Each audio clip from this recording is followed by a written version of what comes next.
एक ठंडा प्रदेश, एक छोटा सा घर, खिड़की के बाहर बर्फ पड़ रही है। माँ, सर्दियाँ आ गई हैं, बाहर बर्फ पड़ रही है। आज मैं रसोई में चूल्हे के सामने सोऊंगी। आज आग मत बुझाना। ठीक है, पर ध्यान रखना और चूल्हे से दूर सोना। चिंता मत करो माँ, मैं ध्यान रखूंगी। ठीक है, जा सो जा। मिली खटिए को रसोई में ले जाती है, उस पर बिस्तर लगाती है और उस पर रजाई ओढ़ के लेटती है। मिली एक दो बार करवट बदलती है और कहती है, लगता है मैंने बिस्तर दूर लगा लिया है। चूल्हे की गर्मी यहाँ तक आ ही नहीं रही। मैं थोड़ा और नजदीक आ जाती हूँ। और मिली उठकर बिस्तर को चूल्हे के नजदीक लाती है और फिर रजाई ओढ़ के लेट जाती है। थोड़ी देर बाद मिली, अरे अभी भी चूल्हे की गर्मी महसूस नहीं हो रही, ठंडी लग रही है। मिली उठती है और बिस्तर को चूल्हे के और नजदीक खींच लेती है और कहती है, अब ठीक है। अब मुझे चूल्हे की गर्मी पूरी आ रही है। अब मैं आराम से सो सकती हूँ। मिली रजाई ओढ़ के लेटती है और धीरे से गहरी नींद में चली जाती है। मिली की अचानक नींद खुलती है और वो देखती है चारों ओर गर्मी है और छोटे छोटे इंसान जिनके बाल आग के हैं पूरी रसोई में है। ये सब देखकर खुशी से चौंक जाती है। एक फायर ड्वार्फ मिली के पास आता है। मिली, हम फायर मिनियंस हैं। हमें तुम्हारी मदद की जरूरत है। क्या तुम हमारी मदद करोगी? मैं तुम्हारी क्या मदद कर सकती हूँ? सिर्फ तुम ही हमारी मदद कर सकती हो, ये हमारे गुरुजी ने कहा है। मैं तुम्हारी मदद करना चाहती हूँ। करना क्या है? तुम हमारे गुरुजी से मिलो, वो तुम्हें सब बता देंगे। तुम हमारे साथ आओ। और मिनियन उसका हाथ पकड़ के चूल्हे की ओर ले जाता है। ये कहाँ ले जा रहे हो? मैं जल जाऊंगी। नहीं, ये तो हमारे घर जाने का रास्ता है। तुम मेरा हाथ पकड़ो और आगे बढ़ो। मिली जैसे ही मिनियन का हाथ पकड़ के चूल्हे की तरफ आगे बढ़ती है, चूल्हा एक बड़ा सा आग का दरवाजा बन जाता है और मिली अंदर चली जाती है। वो एक खूबसूरत दुनिया में आती है जहाँ सब कुछ आग से बना है। पेड़ के पत्ते, पौधे, जानवर, नदी भी आग की है। घर भी आग के बने हैं, लेकिन उसे जलन नहीं हो रही, बस मीठी सी गर्मी है।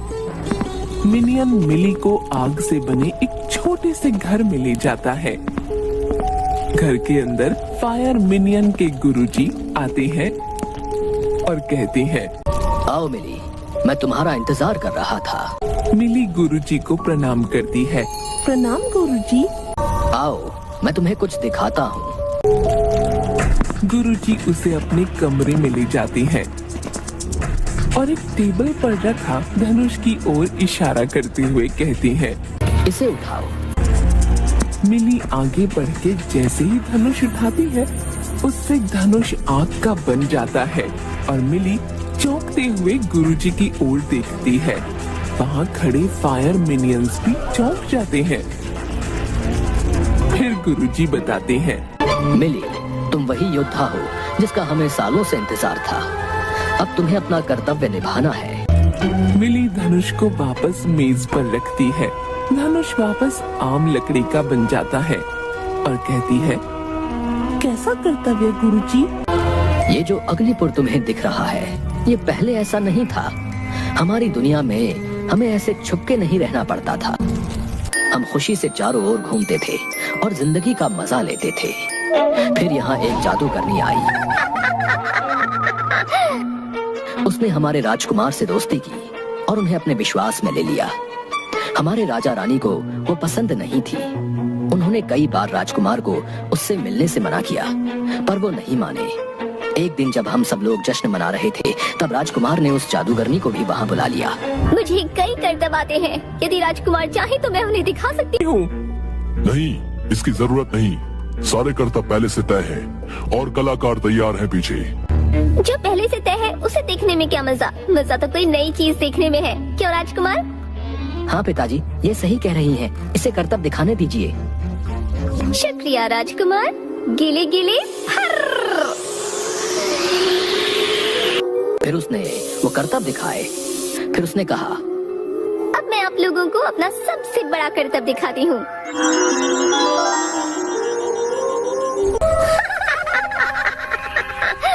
आज से मैं यहाँ की रानी हूँ। अगर किसी ने मेरा कहा नहीं माना तो मैं उसे मारूंगी। साथ ही तुम्हारे राजकुमार, राजा और रानी को भी राख बना दूंगी, जिससे इनके वापस आने की तुम्हारी सारी उम्मीद ही खत्म हो जाएगी। तब से कोई उसके खिलाफ कुछ नहीं करता, पर अब तुम आ गई हो, तुम उसे मारोगी। मैं आपकी बात समझ गई गुरुजी, पर मैं उसे कैसे मारूंगी? वो तो इतनी बड़ी जादूगरनी है। इस धनुष से इसका एक भी तीर उसे लग गया तो वो भस्म हो जाएगी। यदि जादूगरनी को मारना इतना आसान है तो आपने अब तक उसे क्यों नहीं मारा? क्योंकि जादूगरनी को इसी धनुष से मारा जा सकता है जब वो सामने हो, और ये धनुष सिर्फ तुम ही चला सकती हो और कोई नहीं। पर मैं उसके सामने कैसे जाऊंगी? उसकी चिंता मत करो। तुम्हारे आते ही मैंने जादूगरनी तक ये खबर पहुंचा दी थी कि उससे भी बड़ी जादूगरनी आने वाली है, और वो उसी स्टेज पर आ जाएगी जहां जादूगरनी ने राजा रानी को बंदी बनाया है, और जादूगरनी को हराकर हमें आजाद करेगी। मुझसे बड़ी जादूगरनी ना तो कोई है और ना कभी हो सकती है। जाओ जाके सबसे कह दो कल उसी स्टेज पर मुकाबला फिर होगा, और मैं उस झूठी जादूगरनी को अपने जादू से हराकर मार डालूंगी। सबको वहाँ इकट्ठा होने का हुक्म दो। जो हुक्म मेरी रानी। और मिनियन वहाँ से चला जाता है। गुरुजी मिली के पास आते हैं। मिली, जैसा मैंने सोचा था वैसा ही हुआ। जादूगरनी ने अपने घमंड में आकर तुम्हें प्रतियोगिता के लिए चुनौती दी है। अब बस कल का दिन और सब ठीक। मैं तैयार हूँ गुरुजी, कल के लिए मेरी योजना सुनिए। मिली गुरुजी को योजना बताती है। सब लोग स्टेज के चारों ओर इकट्ठा है।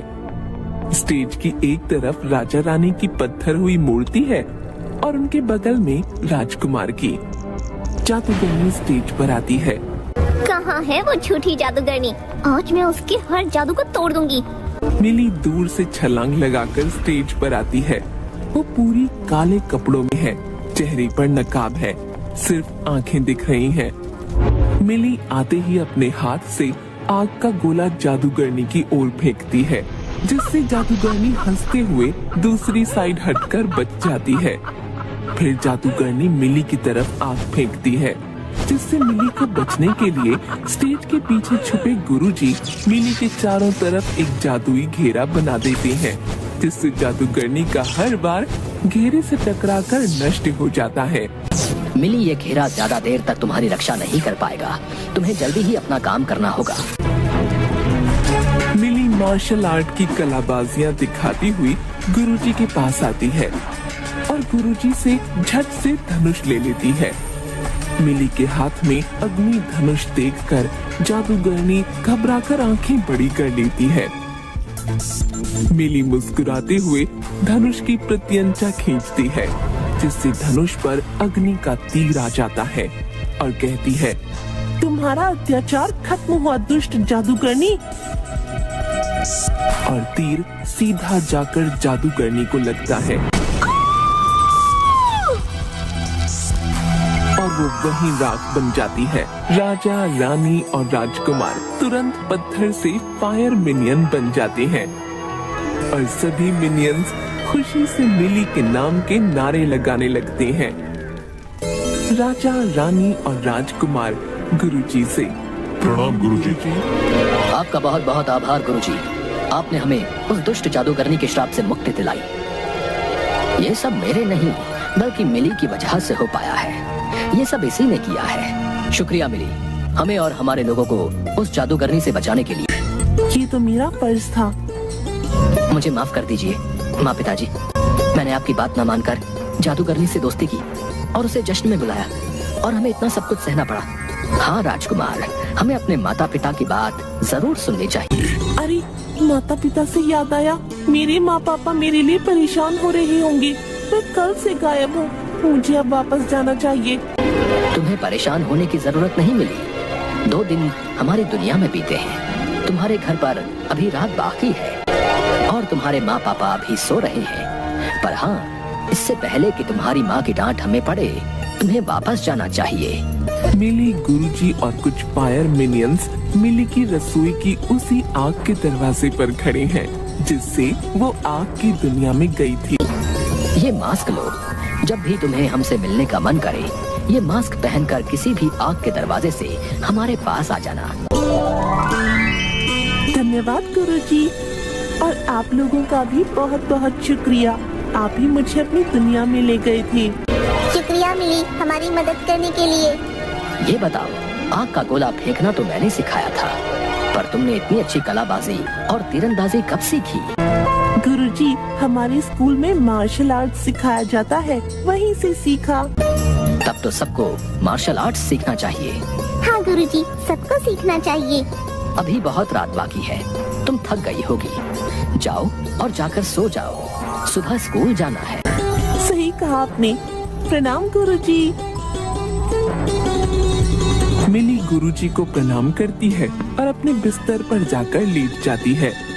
गुरुजी और बाकी मिनियंस उसे बाय करते हैं और वो बड़ा सा आग का दरवाजा फिर से रसोई का आम चूल्हा बन जाता है।